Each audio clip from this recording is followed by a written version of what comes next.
السلام علیکم، کیسے ہیں آپ لوگ؟ امید کرتی ہوں سب خیریت سے ہوں گے۔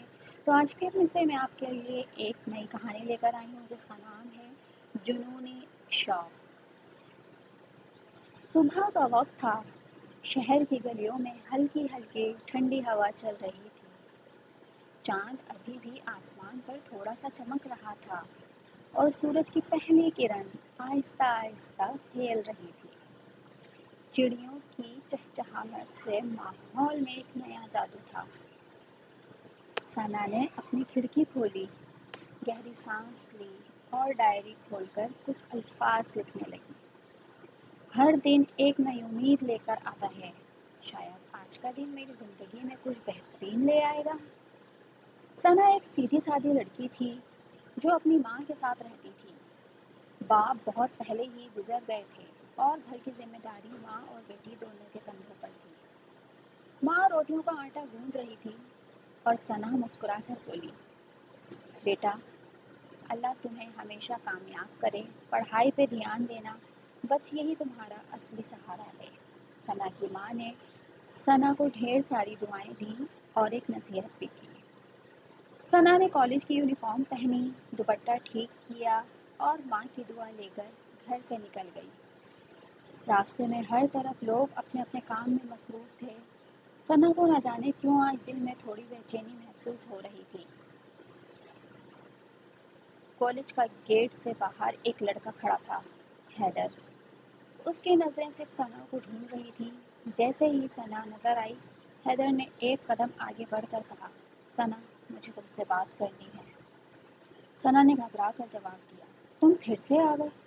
مجھے تم سے کوئی بات نہیں کرنی، مہربانی کر کے مجھے تنگ مت کرو۔ لیکن حیدر نے اس کی راہ روکتے ہوئے کہا، تمہیں سمجھنا ہوگا، میں تم سے محبت کرتا ہوں، تم میری ہو اور میں تم سے شادی کروں گا، چاہے تم چاہو یا نہ چاہو۔ ثنا کا چہرہ سفید پڑ گیا۔ اس نے جلدی سے اپنے دوست کے ساتھ اندر چلنا ٹھیک سمجھا، مگر اس کے دل کی دھڑکنیں ابھی بھی بے قابو تھیں اور اس کے ہاتھ کپکپا رہے تھے۔ مگر حیدر کی جنونی نگاہیں اس کا پیچھا کر رہی تھیں۔ دن بیتے، ثنا کے گھر والے بھی حیدر کی فیملی کی طرف سے آئے ہوئے رشتے کی بات سے پریشان ہو گئے۔ حیدر اپنا رشتہ اس کے گھر بھیج چکا تھا، اپنی کہی ہوئی بات کے مطابق۔ حیدر کے گھر والے امیر اور طاقتور تھے اور ان کی بات کے آگے کسی نے ہاں یا نہ کہنے کی جرات ہی نہ کی۔ ثنا راتوں رات روتی رہی اور ڈائری میں لکھتی رہی، یا اللہ، میرے لیے کوئی راستہ بنا، یہ شادی میری مرضی کے بغیر ہو رہی ہے، محبت مجبوری نہیں ہوتی۔ شادی کا دن آ گیا۔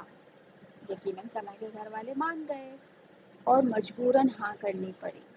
شادی کا دن آ گیا، گھر میں روشنیاں تھیں، شور شرابہ تھا اور لوگ اپنے ہی مستی میں گیت سنگیت گا رہے تھے۔ مگر ثنا کے دل میں اندھیرا تھا، اس کے آنسو اس کے دوپٹے کو بھگو رہے تھے۔ نکاح کے وقت اس کے لب خاموش تھے اور خاموشی میں ہی اس کی زندگی کا فیصلہ ہو گیا۔ رات کو حیدر نے اس سے محبت بھری نظروں سے دیکھا اور کہا، اب تم میری ہو، ہمیشہ کے لیے۔ ثنا نے ٹھنڈی سانس لے کر جواب دیا، میری مرضی کے بغیر تم نے سب کچھ حاصل کر لیا، لیکن ایک چیز تم ابھی نہیں لے پاؤ گے، میری محبت۔ اس ایک جملے نے حیدر کو ہلا کر رکھ دیا۔ اس نے پہلی دفعہ سمجھا کہ محبت صرف لفظوں یا جنون کا نام نہیں، بلکہ دل کی رضا اور عزت کا نام ہے۔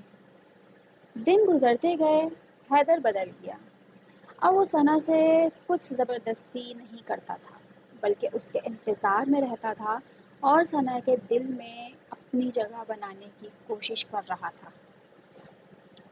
بہت اس نے کوششیں کی، ثنا کو پیار محبت سے رکھتا، کوئی زور زبردستی نہیں کرتا، اس سے ماں سے ملوانے اس کو اس کے گھر بھی لے کر جاتا، شاپنگ پہ لے کر جاتا، لیکن ثنا کا موڈ اکثر ہی آف رہتا تھا۔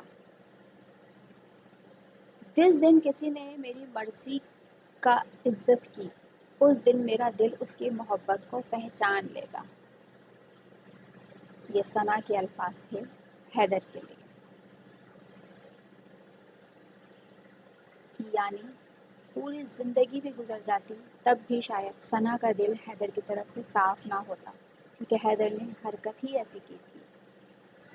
لیکن کہتے ہیں نا، وقت ہر زخم کی دوا ہے، تو کچھ ایسا ہی ان کی زندگی میں ہوا۔